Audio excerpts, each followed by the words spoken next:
দেশের সব জনগণ কয় হ্যাঁ যদি খুদা হইতো তাহলে একটা বন্দারে মারতে পারে না, হে তো ব্যর্থ খুদা, এ আস্তে একটা হুদা, এখনো খুদা না। যুবক মরার সময় আমাদেরকে একটা মেসেজ দিয়া গেছে, বিসমিল্লাহি রাব্বিল গোলাম, সেই রবের পরিচয় দিয়া গেছে, যেই রবের নাম নিয়ে সে দুনিয়ার থেকে বিদায় হইছে, যেই রবের নাম নিয়ে সে বারবার বেঁচে গেছে, যেই রবের নাম দিয়ে আমাদের চক্ষু ভালো করে দিয়েছে, যেই রবের নাম নিয়ে সে কুষ্ঠরোগ ভালো করে দিয়েছে, সেই রবের মেসেজ আমরা দিয়া গেছে। উপস্থিত 20,000 মানুষ কালেমা ভরে ঈমান আনছে। একটা জবান বন্ধ রাখবেন, আল্লাহু আকবার। আর জোরে বলেন আল্লাহু আকবার, আর জোরে বলেন আল্লাহু আকবার। 20,000 মানুষ কালেমা ভরে ঈমান আনছে। আপনি কথা বললেই আপনার উপরে নির্যাতন করা, কারণে আপনাকে হয়রানি করা, এটা হলো জালেম শাসকের কাজ। তখনকার যুগে একজন জালেম শাসক ছিল, সে নিজেকে খোদা দাবি করত, বলতো আমি তোমাদের রব, আমি তোমাদের প্রভু। যারা তাকে খোদা মানত না তাকে তারা হত্যা করত। এই প্রভু নিজেকে খোদা দাবি করত, হয়তো আমি তোমাদের রব, আমি তোমাদের প্রভু। তারে যে খোদা মানত না তারে হত্যা করত। আমার কথা বুঝতে জন্যই কত বড় জালেম শাসক। তখনকার যুগটা ছিল জাদুবিদ্যার যুগ, জাদুবিদ্যা বেশি চলতো। তো সবচেয়ে প্রবীণ জাদুঘর সে বৃদ্ধ হয়ে গেছে, বুড়ো হয়ে গেছে। তো সে একদিন বাদশাকে বলল যে আমি যদি মারা যাই তা আমার এই জাদুবিদ্যা তো আরেকজনের শিখাইয়া যাওয়া দরকার, তাই আমাকে আপনি একজন মেধাবী ছাত্র দেন, যারে আমার এই আগাম কুগাম শিখাইয়া যাওয়ান যায়। তো বাদশা চিন্তা হলো কথা তো ঠিক, একটা মেধাবী ছেলে তালাশ করে বাইর করছে, বাইর করে এই বৃদ্ধরে দিছে যে এরে তুমি জাদু শিখাইও। বৃদ্ধ যা শিখছিল তা যুবকরে শিখানোর চেষ্টা করা শুরু করছে। যুবক তার বাড়ির থেকে প্রতিদিন বৃদ্ধর কাছে যায় জাদু শিখতে। একদিন রাস্তার মধ্যে দেখে এক হুজুরে ওয়াজ করে, মনে করেন আপনার এই রাস্তা দিয়ে যাইতেছে, দেখে আমি কেন ওয়াজ করি, হেওয়া ভ্যান্ডেলও বলছে, এরকম বিষয়টা। তো ফাদ্রিয়ে ওয়াজ করে, যুবকে জাদুবিদ্যা শিখতে যাবে, মাঝখানে হুজুরের ওয়াজ শুনতে বসছে। ওয়াজ শুনে দেখে ভালোই তো লাগে, খারাপ না, আর একটু বই। এই বইতে বইতে কয়েক মিনিট বসছে, 10-15 মিনিট ওয়াজ শুনছে। শুননা যুবক আবার চলে গেছে জাদু শিখত। তো প্রতিদিন সে জাদুবিদ্যা শিখতে যায় আর দে হুজুরে বইয়ে ওয়াজ করে, আর তারও হুজুরের প্রতি এমন এক আকর্ষণ ঢুকছে। সেও চিন্তা করলে যে না, হুজুরের কথা বড় মজা, আমি একটু শুনি। দেহে হুজুরে ওয়াজ করে একত্ববাদী খুদার। আর তখনকার মানুষ খুদা মানত কারে? এই কয়েকজনে ওয়াজ বুঝতে যায়, আর বাকি সব আমার মুখের ভাই যাই রয়েছে। উত্তর না দিলে বলুন ওয়াজ বুঝুন না, আপনারা ওয়াজ বুঝতে শুননি, 2-1 ভাই যে ওয়াজ বুঝতেছে। বাকি দেশের সব জনগণ খুদা মানত জালেম শাসককে। আর এই যুবক ওয়াজ শুনলো, ফাদ্রিয়ে ওয়াজ করে একত্ববাদী খুদা। যুবকে চিন্তা করছে, কিরে ফাদ্রি দি খুদা আর একজন হয়, আর দেশের সব জনগণ আমরা যে মানি ওই বাদশারে খুদা মানি, হুজুর দেখো খুদা বলে আর একজন আছে। এটা নিয়ে সে খুব চিন্তায় আছে। তো এরপরে জাদু শিখে আর হুজুরের কাছে আস্তে আস্তে একদিন কথা শুনতে শুনতে, তার আসল রবের কথা শুনতে শুনতে, সে এই হুজুরের হাত ধইরা কালেমা ভরে ঈমান আনছে। ঈমান আনছে, আনার পরে প্রচুর স্টাডি করতে শুরু করলো, গবেষণা শুরু করলো, ভাবতে শুরু করলো। ভাই ভাই কয় ঠিকই তো আছে, বাদশা খুদা হইব কেমন? এটা আমাদের মতো না, তুই খুদা হয় কেমন? এই বিষয় নিয়ে খুব চিন্তিত। আর যুবক যত ভাবতেছে, আল্লাহ তার রাস্তা তত সহজ করে দিতেছে। এই বিষয়টা তার ভিতরে সবসময় একটা টেনশন আর চিন্তা, যে মানুষ যে সবাই বাদশারে খুদা মানে, তা আসল খুদা না। মানুষ তো তারা খুদা মানে। এর ভিতরে তার ভিতরে একটা সন্দেহ আছে, হাসা ওই পাদ্রিটা সঠিক না বাদশাই সঠিক, এটা একটা চিন্তা আছে। একদিন রাস্তা দিয়ে যাওয়ার সময় দেখে গ্রামের সব মানুষ এক রাস্তার মধ্যে দাঁড়ায় রয়েছে। সে যাবে রাস্তার ওই পারে, কিন্তু মাঝখানে দেখে একটা ভয়ঙ্কর এক প্রাণী বসা, ভয়ঙ্কর প্রাণী। এখন এই প্রাণীর ভয়ে গ্রামের কেউ এই দিকেও আসে না, এই দিকের মানুষ ওই দিকেও যায় না। যুবক পড়ছে মহা মুসিবত, আমি যাবো কেন? এই প্রাণীর ভয়ে সব মানুষ দাঁড়িয়ে আছে। হঠাৎ করে যুবকের মাথায় একটা প্ল্যান আসলো যে আজকেই আমার পরীক্ষা করার সময় আসল রবকে। আজকে আমি পরীক্ষা করবো যে আসল রবকে। এই বইলা সে একটা পাথর লইছে, ছোট্ট পাথর লইয়া কইতাছে যদি একত্ববাদী খোদা সঠিক হয়, পাদ্রী যে দাওয়াত দিছে সেই খোদা যদি সত্য হয়, তাহলে এই পাথর দিয়া তো একটা মুরুগ মারাও সম্ভব না। কিন্তু এই পাথরটা মারার সাথে সাথে যেন এই ভয়ঙ্কর প্রাণী মারা যায়। সঠিক খোদা যদি হয় পাদ্রীটা, আর যদি সঠিক খোদা না হয় তার এটা মরবে না। এই বইলা ডিল মারতেই ছোট্ট পাথরটা ডিল মারছে, একদিকে ডুইকা আর একদিকে বেরিয়ে গেছে। ওই প্রাণীটা জাগাতে মারা গেছে। বলুন তো দেখি যুবকের ইমানি জজবা বাড়ছে না কমছে? ইমানি জজবা বেড়ে গেছে। এখন তো যুবক কয় সর্বনাশ, তাহলে আমার টার্গেট ঠিকই আছে, খুদার পরিচয় পেয়ে গেছে। খুদার পরিচয় পেয়ে যুবক খুব খুশি, আমি আমার রবের পরিচয় পেয়ে গেছি।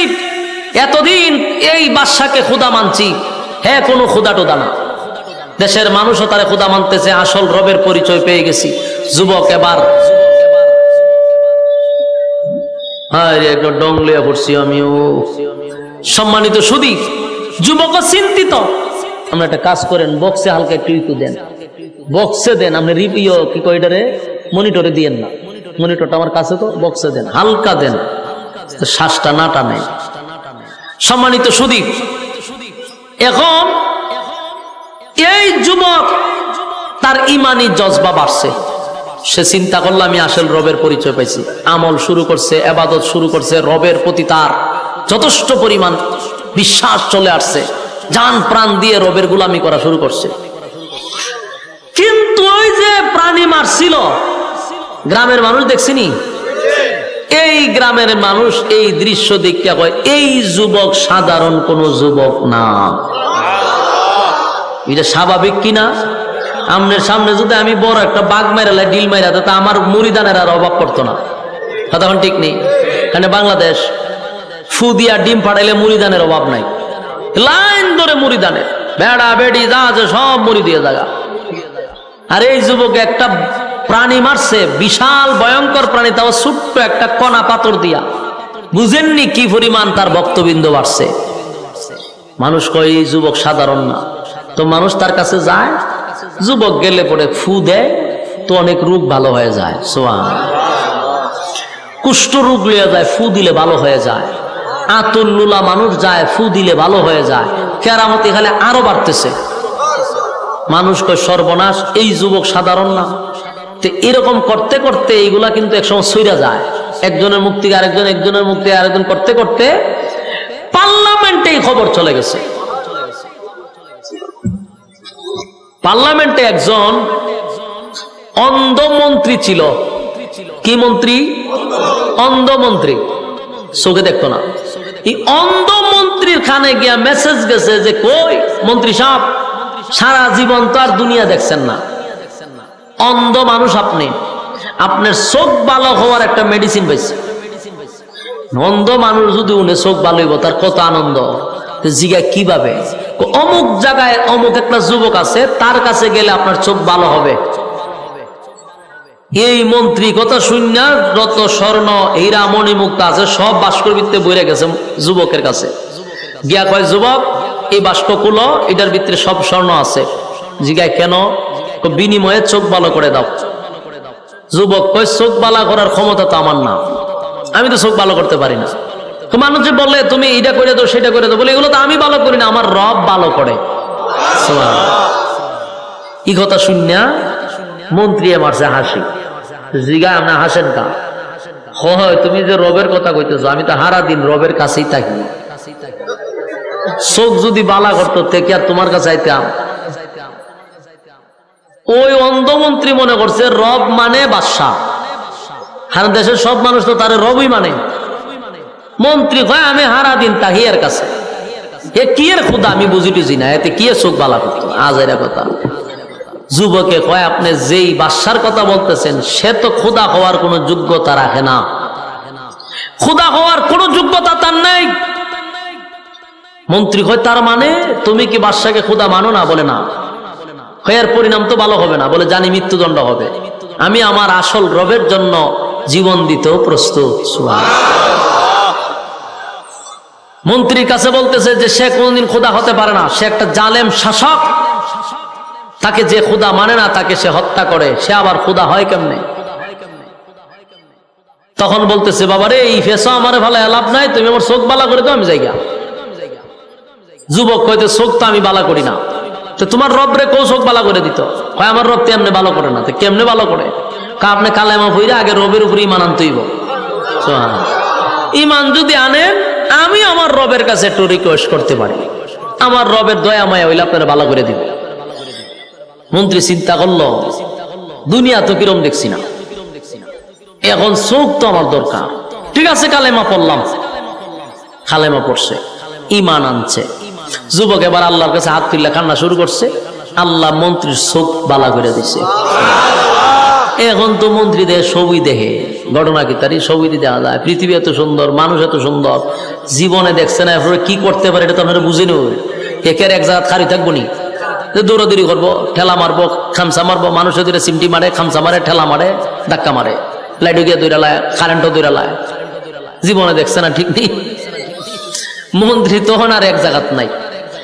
তো এগুলা করতে করতে একদিন পার্লামেন্টে গেছে। অন্ধ মানুষ যারা দেখবেন এরা দাঁড়ানোর সিস্টেম ভিন্ন, এদের হাঁটার সিস্টেম ভিন্ন। এবার এক জায়গায় দাঁড়ায় থাকলে এইরকম ভাবে দাঁড়ায় থাকে, ঠিক নেই, আজকাতে এমনি চিন্তা করে এমনি দাঁড়ায় থাকে, এক জাতি ভাবে দাঁড়ায়, দেখা হইয়া এইভাবে দাঁড়ায়। দাঁড়ানি সিস্টেম তার এইরকমই ছিল। এখন তো তার চোখ ভালো হয়েছে, এখন তার দাঁড়ানি সিস্টেম হইলো আমাদের মতো। বাদশা দূর থেকে এটা ফলো করছে যে এত অন্ধ আছে, তুই এক জায়গা চুপ করে দাঁড়াইত, হেদি এখন খালি খুব চঞ্চল, হেই গানো যায়, হে গানো লারা মারে, গানো টেক্কা মারে, ঘটনা কিটা? মন বাদশা ডাক দেখ ওইদিকে আয়, তুই কি চোখে দেখস? দেখি তো, হ্যাঁ কেমনে দেখস? চোখে দেখতে না? বলে আমার রব বালা করছে, রব বালা করছে কইছে পড়ে। বাদশায় খুশির চুটে ডিজে গানের আয়োজন করছে, ডিজে গান লাগা। কে রে? হ্যাঁ আমি যে ভালো করছি এটা তো আরো জোরে খাওয়া দরকার, তুই যে আমার আগে কইতে তাহলে বিশাল আয়োজন করতাম। আমি যে ভালো করছি তুই পার্লামেন্টে কইছস, আমার কলিজা ঠান্ডা হয়ে যায়। মন্ত্রী কয় তুই কি আসলেই খোদা? পার্লামেন্টের সামনে কয় হ্যাঁ তুই কি আসলেই খোদা? তুই তো আস্তে একটা হুদা, তুই কি এর খোদা? তুই যদি খোদা হইতি আমার চোখ বালা করে দিতি।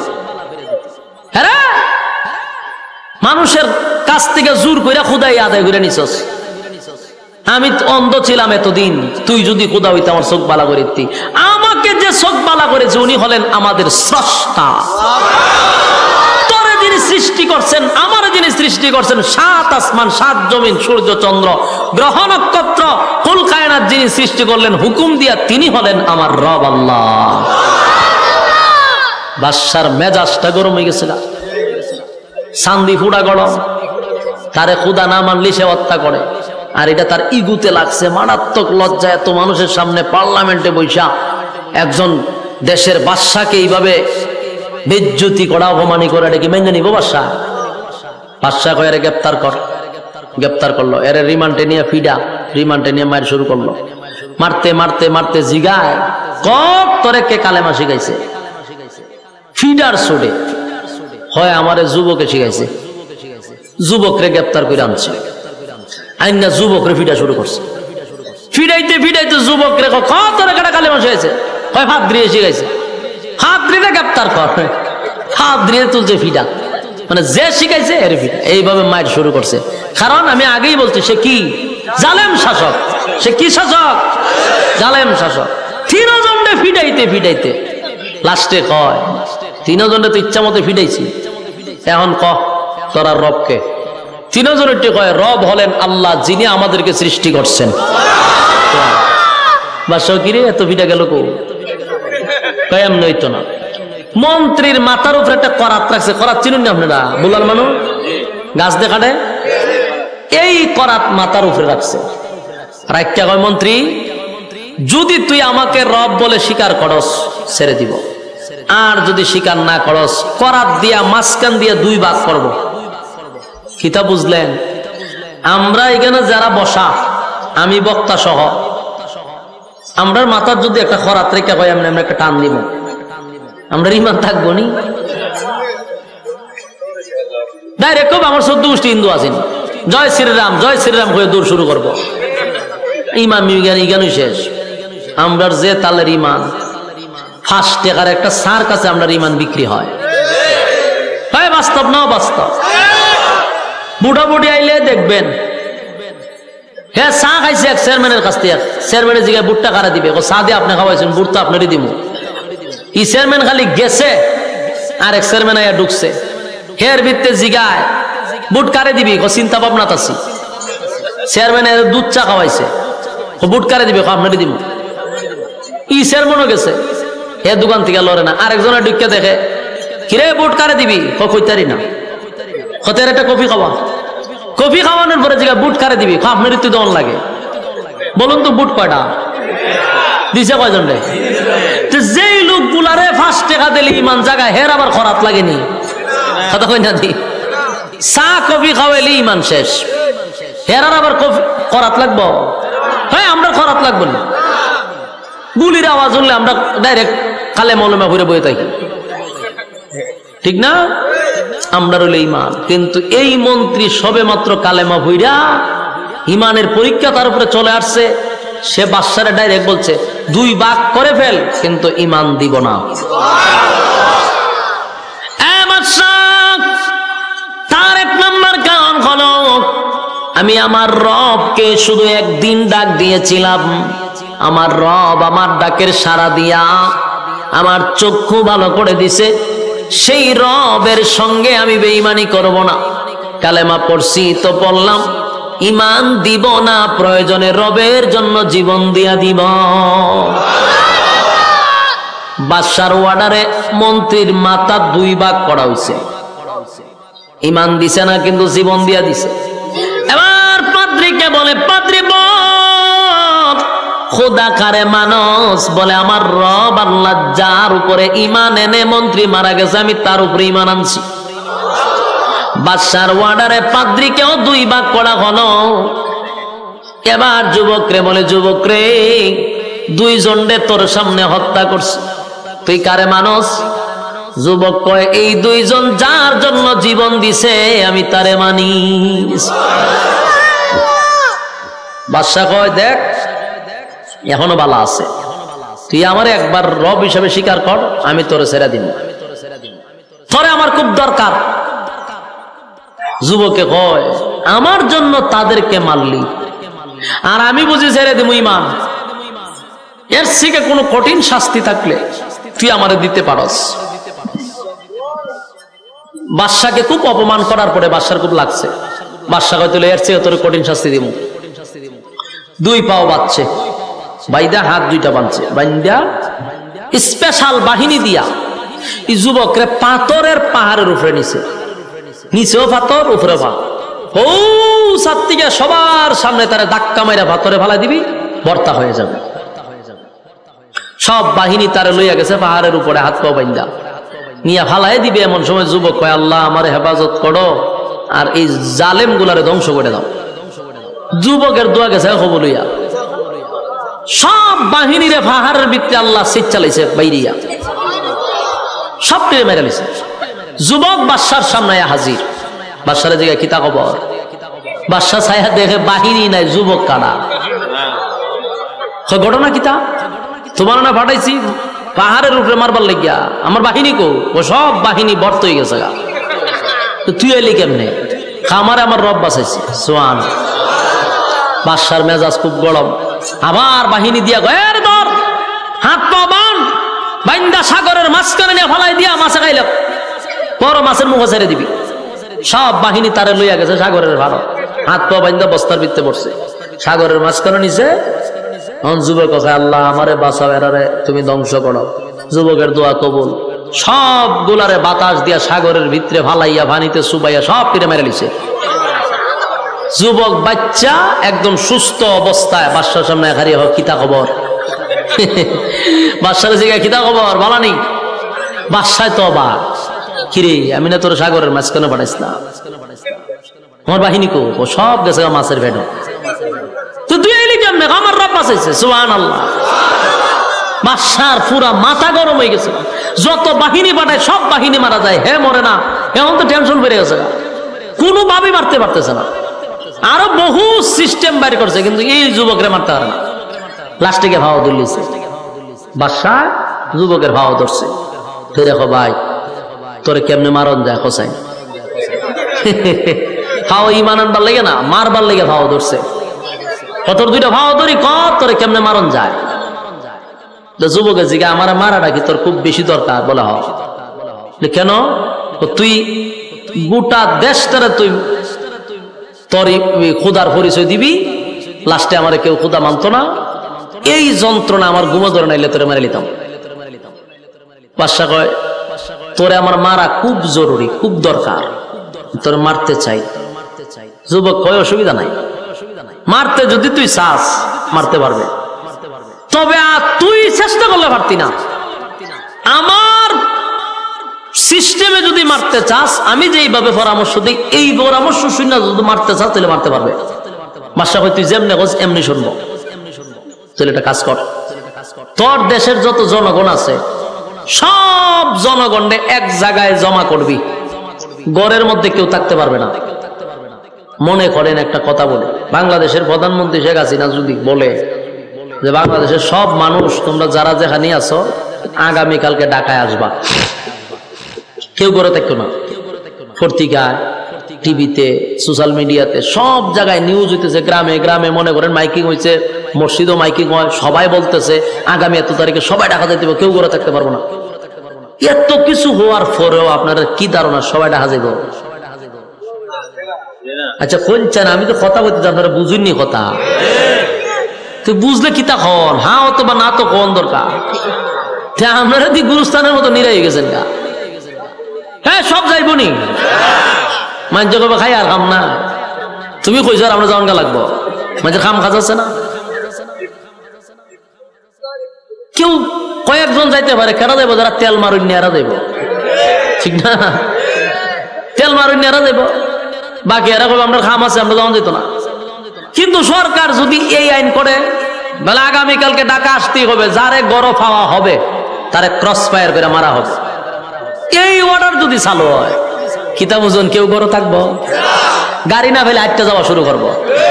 আটটা না যেতে হলে ওই নদীর মাঝখান দিয়ে সাতটায় যাইব, কারণ যদি ভাই তাহলে ক্রস ফায়ার করবো। একটা বাঙালি গরো থাকবো না, আমার কন্যা দি দেশে একটা মানুষ গরো থাকতো না। বাচ্চা কাচ্চা লইয়া কান্দ লইয়া দৌড় শুরু করবো, যে হায় তারা তিরালে মাইরা লইব, মরণ রে ডরায় সবাই। ওই জালেম শাসক এই আইন জারি করছে, যারে গড়ে ভামো তারে মারণ, সবাই একটা নাইবি। তো মানুষও সব লইয়া এক জায়গাতে জমা হয়েছে, সবাই এক জায়গায় আসছে। এবার যুবকটারে একটা স্টেজের উপরে বাইন্দা রাখছে, হাত পাও বাইন্দা রাখছে। এখন যুবকে কয়, শোন সবাই আসছে বলে, হ দেশের একজনও বাদ নাই। তাহলে আমি একটা মন্ত্র শিখাবো, এই মন্ত্র তুই বলবি আর আমারে তীর মারবি, আমি জাগাতি মারা যাব। তবে মন্ত্রটা সবার কানে কানে পৌঁছতে হবে, যদি একজন না শুনে আমি মরব না। বাদশা কই, সব বনাশ, যে ভাবি হোক মানুষের কানে এটা পৌঁছাইতে হইব। তখন তো মাইক ছিল না, যে ভাবি হোক কানে পৌঁছাইতে হইব। তো যুবকে বলছে, মন্ত্র শুরু করলাম, বিসমিল্লাহি রাব্বিল গোলাম, বিসমিল্লাহি রাব্বিল গোলাম। এই কথা বইলা তীর মারবি, আমি মারা যাব। বাদশাহ বিসমিল্লাহ রাব্বিল গোলাম এমন ভাবে কইছে, প্রত্যেকের কানে গিয়ে ফুটছে, বাস তীর মারছে, যুবক স্টেজে মারা গেছে। সুবহানাল্লাহ। শেষ না? শেষ। কিন্তু ঘটনা তো অন্যদিকে মোড় দিছে, ঘটনা অন্যদিকে মোড় দিছে। মাইরা লাইছেন তো, হে বাদশাহ মনে হচ্ছে যে শেষ, সব দামা চাপা দালাইছি, সব শেষ, আমার শত্রু শেষ, আমি এখন এককভাবে রাজত্ব করব। এটাই তো বাদশা চাইছিল, কিন্তু এই আশা বাদশার পূরণ হয়েছে না। মায়েরা সারছে, দেশের জনগণ হয় ঘটনা কিতা। বাদশা যে খুদা দাবি করে, এই খুদায়ে একটা যুবকরে মারতে পারলো না, কত চেষ্টা করলো। পানিতে ফালাইলো মরল না, পাহাড়ের উপরে নিল মরল না, শুলিতে ঝুলাইলো মরল না, পাথর মারলো মরল না, কত চেষ্টা করলো, যুবকরে মারতে পারলো না। কিন্তু যুবকে মুখ দিয়ে একটা শব্দ বলার সাথে সাথে মারা গেল। ঘটনাটা আমাদের বোঝা দরকার। সুবহানাল্লাহ। দেশের সব জনগণ কয়, হ্যাঁ যদি খুদা হইতো তাহলে একটা বন্দারে মারতে পারে না, হে তো ব্যর্থ খুদা, এ আস্তে একটা খুদা, এখনো খুদা না। যুবক মরার সময় আমাদেরকে একটা মেসেজ দিয়া গেছে, বিসমিল্লাহি রাব্বিল গোলাম। সেই রবের পরিচয় দিয়া গেছে, যেই রবের নাম নিয়ে সে দুনিয়ার থেকে বিদায় হইছে, যেই রবের নাম নিয়ে সে বারবার বেঁচে গেছে, যেই রবের নাম দিয়ে আমাদের চক্ষু ভালো করে দিয়েছে, যেই রবের নাম নিয়ে সে কুষ্ঠরোগ ভালো করে দিয়েছে, সেই রবের মেসেজ আমরা দিয়া গেছে। উপস্থিত 20,000 মানুষ কালেমা ভরে ঈমান আনছে। একটা জবান বন্ধ রাখবেন, আল্লাহু আকবার। আরো জোরে বলেন আল্লাহু আকবার, আরো জোরে বলেন আল্লাহু আকবার। 20,000 মানুষ কালেমা ভরে ঈমান আনছে। মারছে কয়জন? এই অতকান বুঝি তুইও আজনছে, একজন মারছে। তুই একজন বললেন কে রে? হারা রাত বলে ইউসুফ আর জুলেহার ওয়াজ করছে। সোহালে হুজুর রেগে জিগে, হুজুর জুলেহা বেটা না বেডি? তারপরে তুই ই ওয়াজ শুনতেছেন। মারলো কয়জন? 3 জন মারছে, একজন না। 3 জন মারার পরে কালেমা পড়লো কয়জন? 3 জনকে কোন অপরাধে মারছিল? কালেমা পড়ার অপরাধে মারছিল। যেই অপরাধে 3 জনকে মারলো, এই অপরাধে আবার দেখা যায় 20,000 মানুষ কালেমা পড়ছে। অহন বাদশার মাথাটা কেমন হিট হইছে কিতা বুঝো? সেখানে বেচারা 3 জনকে সহ্য করতে পারছে না, আর এখন পুরা দেশের সব জনগণ কালেমা পড়ে লিছে। এই বাদশার অবস্থা এখন কি হবে? কিন্তু আবারও বলছি, বাদশা হলো জালেম বাদশা। বাদশা হলো এই জালেম বাদশা, তো নামই জালেম বাদশা। 20,000 মানুষ কালেমা পড়ছে, এটা সে বরদাস্ত করতে পারে না, এটা সহ্য করতে পারতেছে না, কোনোভাবেই মেনে নিতে পারতেছে না। এবার সে সিদ্ধান্ত নিছে 20,000 মানুষ মেনে নেব। চিন্তা করেন, এর কি পরিমাণ কুত্তায় কামড়াইছে। হ্যাঁ, ভাগলা কুত্তায় কামড়াইছে না? 20,000 মানে কি দেশের সব জনগণ নিয়ে মেরে নেব। কিসের অপরাধে? এক আল্লাহ মানার অপরাধে হে এখন দেশের জনগণই মেরে নেব। মানে জনগণ মাইরা একলা রাজত্ব করবো, খালি মাটাও। কি পরিমাণ ভাগ হলে এরকম কাজ করতে পারে? সে কত বড় জালেম শাসক। দেশের জনগণ সব মেনে নিত, সিদ্ধান্ত নিছে। বাহিনীদেরকে বললো, এক কাজ কর, সবটিকে মেলাম আমি। বাহিনীকে দিকে কর, দেশ চালাবেন গাড়ি দিয়া, বলে দেশ চালা করো, সব মেলাম আমি। আমার খোদা মানে না, তো সব যখন কালেমা পড়তো সবটিরে মেলাম। তখন বাদশা তো জিগাইতে, স্যার কি করতেইব? মারার জন্য বিশাল একটা এরিয়া নিয়ে গর্ত খনন করো। কি গর্ত? গর্ত খনন করো। ভাই সিন্নি গর্ত। বলুন তো দেখি, আল্লাহ কয়টা কসম করছে? 4টা কসম কইরা কার উপরে অভিশাপ দিছে? গর্ত খননকারীর উপরে আল্লাহর অভিশাপ। এতক্ষণে ভাই সিন্নি গর্ত করতে গেছে, এই জালেম শাসক গর্ত খনন করছে। আল্লাহ এই গর্তের কথাই, কুতিলা আসহাবুল উখদুদ, আল্লাহ সেই গর্তের কথাই বলছে। সুবহান। পাইছে?